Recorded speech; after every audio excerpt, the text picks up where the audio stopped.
peux Et rappeler aux auditeurs quel âge tu as, Thomas? j'ai 32 ans. Donc tu as dû quand même affronter tout ça. On est relativement jeune, hein, parce qu'on va pas se mentir, 32 ans, c'est jeune. Si aujourd'hui, un jeune avait envie de lancer une association, est-ce que quand même tu lui dirais: «Vas-y» ou Ah mais bah, bien sûr, heureusement. OK. Franchement, c'est un domaine merveilleux.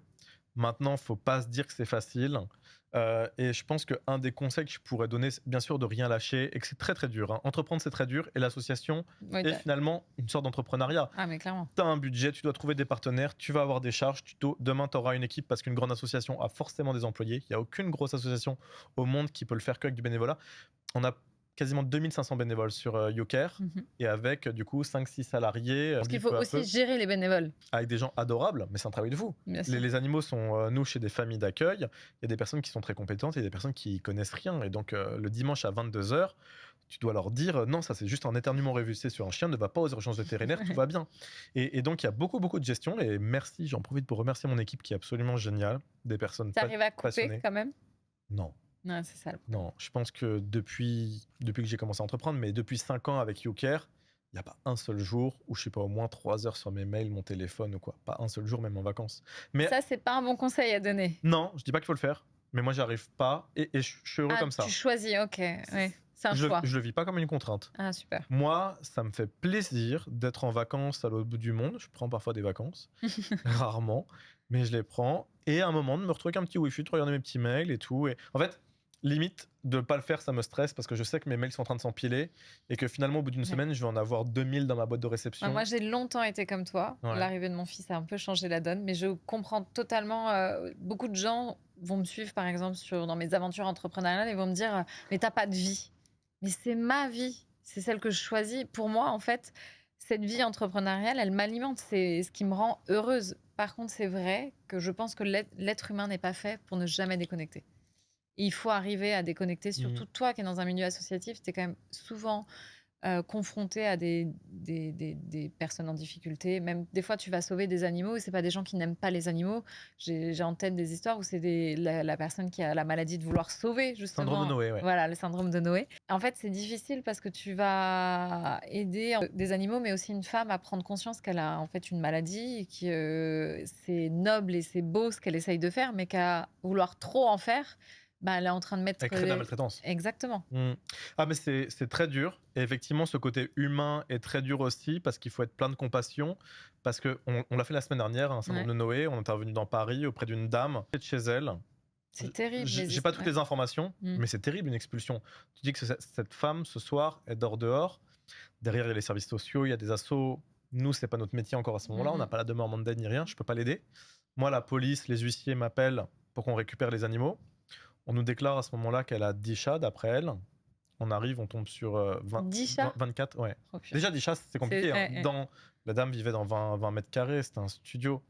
Et en fait, on débarque chez elle, un capharnaüm, une odeur horrible. Cette dame avait 24 chats. Oh là là. Et avec beaucoup de décédés, avec les maladies, enfin... T'arrives dans des conditions horribles, avec une odeur horrible. On commence à avoir l'habitude, mais tu t'habitues jamais non plus vraiment à ça. Et derrière, tu peux même pas dire, mais vous êtes folle, qu'est-ce que vous faites? Non, Parce bien que sûr. cette dame, je discute avec elle, tu te dis qu'elle a pas toute sa tête et qu'elle Ah, en plus. elle a des problèmes mentaux. Je demande à cette dame, madame, comment vous êtes arrivée à avoir 24 chats? Est-ce qu'ils viennent de dehors?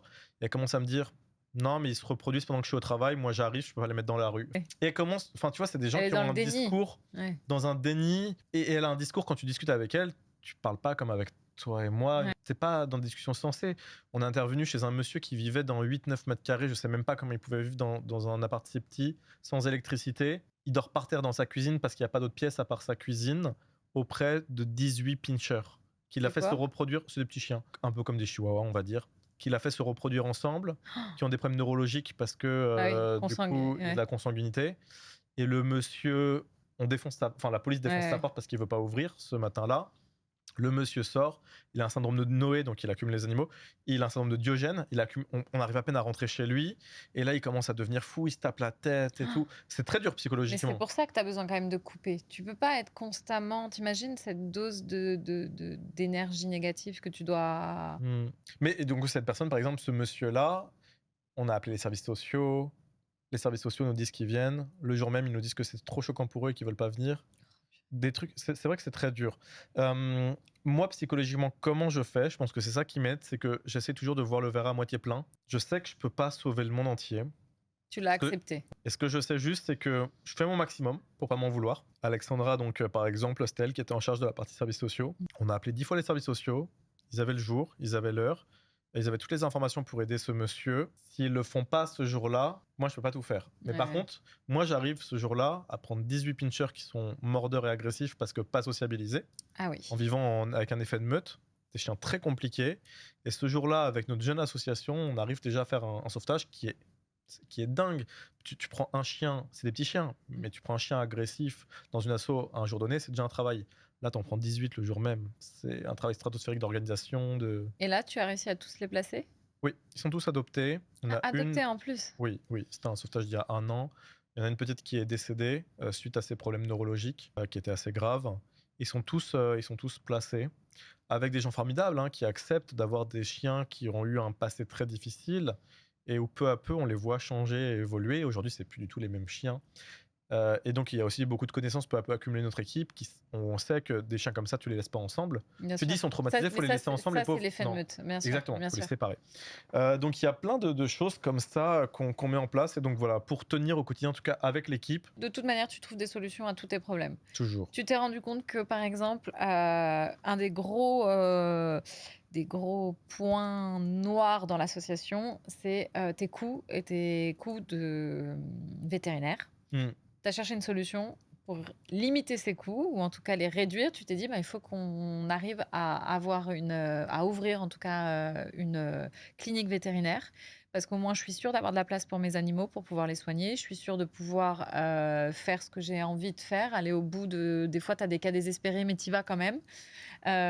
Du coup, tu t'es lancé un nouveau défi. C'est ça, c'est Et ça. donc, tu as lancé une clinique Et vétérinaire. beaucoup plus compliqué que prévu aussi. Ah bah là, le milieu médical. Parce Oui. que je me dis que je vais créer une clinique vétérinaire. Toujours ce même truc où tu te dis, bon, je vois à peu près le plan, mais t'imagines pas à quel point ça va être complexe. Et à ce moment-là, j'ai jamais créé la moindre entreprise dans le milieu, une profession réglementée, ça s'appelle. Exactement, ouais. Et donc, je découvre l'ordre des vétérinaires. Et je ne suis pas actionnaire de la clinique Bien que sûr, j'ai c'est créée. normal. Ouais. En fait, légalement, je reste convaincu que j'ai le droit de Ouais. l'être. C'est juste que l'ordre des vétérinaires. Ils pour- voulaient pas que ce soit jugé parti avec l'association, c'est ça? L'association n'était quoi qu'il se passe pas actionnaire de la quoi qu'il clinique. arrive, ok. Parce que c'est pas possible. Ouais. C'est une clinique tout à fait normale dans le sens où n'importe quel particulier du quartier va dans la clinique.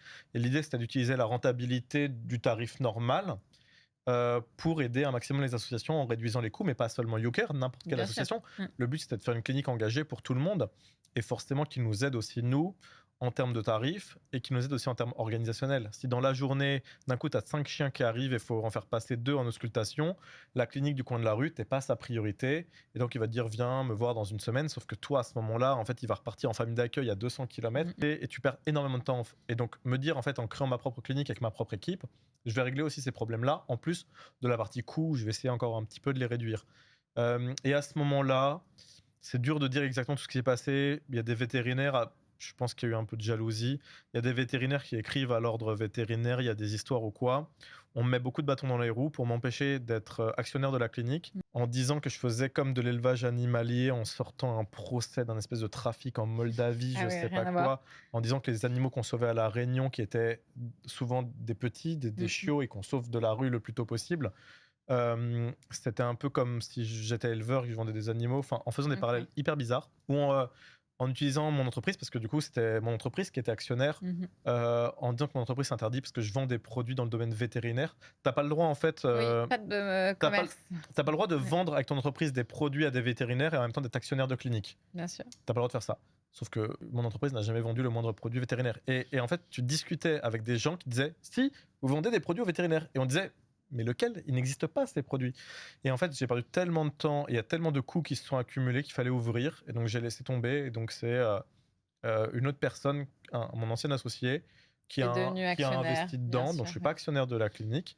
Je compte racheter les parts un jour en prenant un avocat, en faisant tout légalement, en faisant les choses bien, mais en ayant du temps, en rediscutant, peut-être parce qu'il y a aussi peut-être des incompréhensions avec l'ordre vétérinaire, je sais pas. Mais Mais tu as en su mettre ton ego de côté pour quand même le projet ne puisse voir le jour et que ton association puisse, en bénéficier? c'est Parce que ça, hein. si tu avais pas mis ton ego de côté, cette clinique, elle aurait jamais Ah bah, ouvert. elle aurait jamais ouverte. Ouais, Si j'avais dit: «Non, bah, c'est moi qui l'ai créé parce que, c'est moi qui ai eu l'idée de créer cette bien sûr. clinique, c'est moi Puis qui ai c'est toi qui as fait rassemblé toutes les c'est moi démarches, qui ai bien rassemblé sûr. tout le monde». Quand tu crées une clinique vétérinaire, ce qui est obligatoire, c'est qu'un vétérinaire exerçant soit Bien sûr, actionnaire actionnaire, majoritaire, ce ce qui est qui est normal. évident. Donc on a Marion, le docteur Davidson, qui est actionnaire majoritaire. Enfin, on respectait toutes les règles et moi enfin, c'était un projet honnête, Mmh. humble et Mmh. on respectait toutes les règles. Bon, ça a été très compliqué et donc oui, non, faut mettre de toute façon, je pense qu'un bon entrepreneur est une personne qui a pas trop d'ego. C'est Mmh. bien d'en avoir parce qu'il faut aller loin, parce qu'il faut être ambitieux. Il faut savoir aussi avoir suffisamment d'ego pour dire: «OK, mon idée, j'y crois et la personne en face, même si elle essaye de m'écraser, je ne vais pas la laisser faire». Mais Exactement. il faut pas avoir de l'ego mal placé qui, en fait, t'empêche d'avancer, sereinement au bout d'un moment. C'est ça. Il faut toujours avoir une vision long-termiste. Mmh. Te dire, à la fin, la clinique existera, à la fin, elle aidera d'autres associations, parce que je ne l'ai même pas fait que pour moi. Aujourd'hui, il y a plein d'associations qui viennent dans cette clinique et qui bénéficient de super services et qui continuent à venir, donc ça a du sens. La clinique fait partie du 1% pour les animaux. C'est un label qu'on a Mmh. créé, donc elle abonde aussi financièrement des programmes de sauvetage. Donc elle a beaucoup de sens, cette clinique. Mais effectivement, même au quotidien, en tant qu'entrepreneur, tu vas rencontrer des gens qui vont parfois essayer de te piquer tes idées ou quoi. Mmh. Faut savoir mettre le haut là, Mmh. mais il faut savoir être toujours très respectueux. Et tu vois, il y a des personnes, alors sans donner d'exemple, il y a des personnes qui parfois te font un peu des coups bas et tu aurais pu vraiment Mmh. te fâcher définitivement. Et j'ai toujours été, j'essaye le maximum, mais toujours d'être calme, de dire bah non, ça c'est pas cool, c'est pas faire. Et regarde un an après, finalement, tu fais des projets avec ces personnes. Il faut savoir faire le dos rond et se faire respecter.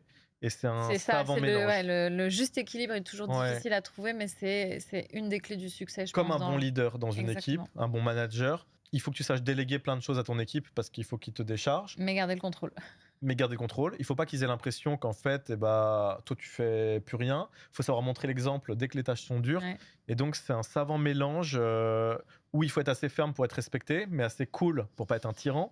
Et ça C'est s'apprend sur le hyper terrain, dur. hein. C'est Bernard Tapie qui disait que l'entrepreneur, c'est un peu difficile parce qu'on lui demande d'être jeune et dynamique, mais en même temps d'être vieux et d'avoir de l'expérience. C'est, comme tu dis, c'est un mélange qui est très difficile à voir. En tout cas, quand on est jeune, je trouve qu'on apprend de nos erreurs. Parce que vraiment, quand tu te lances dans l'entrepreneuriat jeune, comme nous, on a pu se lancer, c'est pas inné chez nous. Il faut pas, ce serait mentir que de dire on est arrivé, on savait exactement comment faire. Absolument Non, pas. on a fait nos erreurs et puis on a appris et C'est ça. puis J'ai fait 1 milliard d'erreurs. Et je pense que l'entrepreneuriat, il faut vraiment se dire qu'un jeune entrepreneur est un entrepreneur très nul et que c'est juste les années qui t'apprennent. Et après, il faut avoir la bonne personnalité, être persévérant, etc. Ne jamais exactement. rien lâcher, savoir apprendre de ses erreurs, évoluer sa psychologie pour faire des autodiagnostics et être bon là-dessus. Mais effectivement, un entrepreneur, c'est quelqu'un qui apprend en permanence de ses erreurs et qui. J'exécute YouCare, pas du tout comme j'aurais exécuté quand j'avais 17-18 ans, Bien sûr, heureusement. bien sûr. Mais parce que j'ai appris sur le terrain et je pense que ça, t'as beau faire HEC ou quoi, ça donne Ça, forcément, ça te donne des bases. ça donne des clés, mais ça te donne pas Le bon entrepreneur, ouais, c'est le mec qui a exécuté, qui s'est planté, parce que dans l'entrepreneuriat, tu te plantes sur des projets, t'en réussis d'autres, et juste t'es de mieux en mieux. On disait qu'il fallait être un doueur, mm, bah juste t'es de plus en plus fort pour exécuter les choses. c'est exactement ça. Bah, merci beaucoup Thomas pour tous tes conseils. J'aimerais revenir sur cette petite date, parce que tous nos invités ont une date marquante de leur vie à venir ou passée. La tienne, c'est le 3 décembre de quelle année? De cette année 2024, Très bien. donc c'est dans quasiment un mois, hein, pas Ouais. loin de jour pour jour. Et donc, on organise un gala de charité. C'est notre premier avec l'association. Ok. On est parti d'un constat simple, c'est qu'il y a plein de galas de charité pour plein de causes, mais il n'y a pas de grand gala de charité connu dans la protection animale. Mhm. On s'est dit, on va en faire un. Et grâce au super réseau qu'on a, dont tu fais partie, Oui. et bah, on réunit plein de gens absolument géniaux pour créer une soirée où il y aura plus de 200 invités dans un magnifique endroit à Paris, au Cercle de l'Union Interalliés. Mhm. L'idée dans la soirée, c'est de réussir à collecter 200 000 euros. On a plus de la moitié qui est déjà assurée grâce aux partenaires, etc.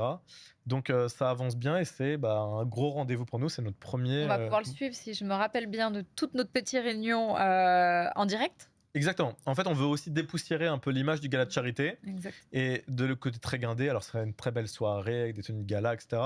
Mais on veut le rendre aussi un peu plus jeune, plus accessible et plus moderne. Et donc, on a une créatrice de contenu qui s'appelle Bagheera Jones Mhm. et qui va diffuser en live tout le gala avec d'autres créateurs de contenu qui vont intervenir pendant son live Sur quelle plateforme? sur Twitch. Ok. Et donc, en fait, les internautes vont pouvoir faire partie. L'idée, c'est de créer le plus grand gala du monde, parce Mmh. qu'on a les 200 invités, mais parce qu'aussi on a 30 000 personnes qui font partie de la soirée finalement avec nous en distanciel Bien sûr. et qui vont nous soutenir et qui vont nous aider à collecter des dons et à limite doubler le montant qu'on va réussir à collecter dans la salle en réunissant plein de personnes absolument géniales. Donc, Eh ben, merci c'est le pour toutes rendez-vous. ces informations, Thomas. C'est une conversation très inspirante.